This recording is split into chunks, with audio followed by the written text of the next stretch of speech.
Halos 200,000 pisong halaga ng pera nilimas ng mga kawatan mula sa isang hardware sa Bangued Abra. Narito ang report. Sa butas na ito, hinihinalang pumasok ang hindi pa matukoy na sospek sa pagnanakaw sa isang hardware store sa Bangued Abra. Ayon sa cashier, aabot sa 200,000 piso ang nalimas sa kaha matapos distrungkahin. Walang gwardya ang hardware at sira rin ang kanilang CCTV. Inimbestigahan pa ng PNP ang insidente para matukoy ang sospek sa pagnanakaw.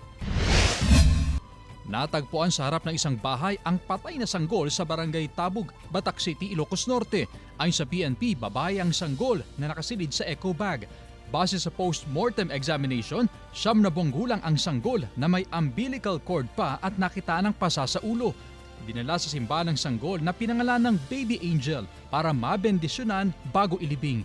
Nire-review naman ang CCTV camera sa lugar para matukoy kung sino ang nag-abandona sa sanggol. Harangan nyo sa tayo babanggay niyan. Sa video ng napadaang rider, kita ang gray SUV na ito nang tangkang suruin ang mga sakay ng itim na kotse sa bahagi ng Binikbikan Road, Subic Bay, Freeport Zone, Biyernes ng hapon, February 16. Buti na lang at hindi nahagip ang mga sakay ng kotse bago humarurot palayo ang SUV. Sa inisyal na investigasyon ng Morong Bataan PNP, minamaneho ng 70 anyos na retired judge ang kotse, sakay ang 37 anyos na assistant nito. At pauwi na sana sa kanilang bahay sa Biniktikan Heights nang overtaken at atrasan ng ilang beses ng SUV.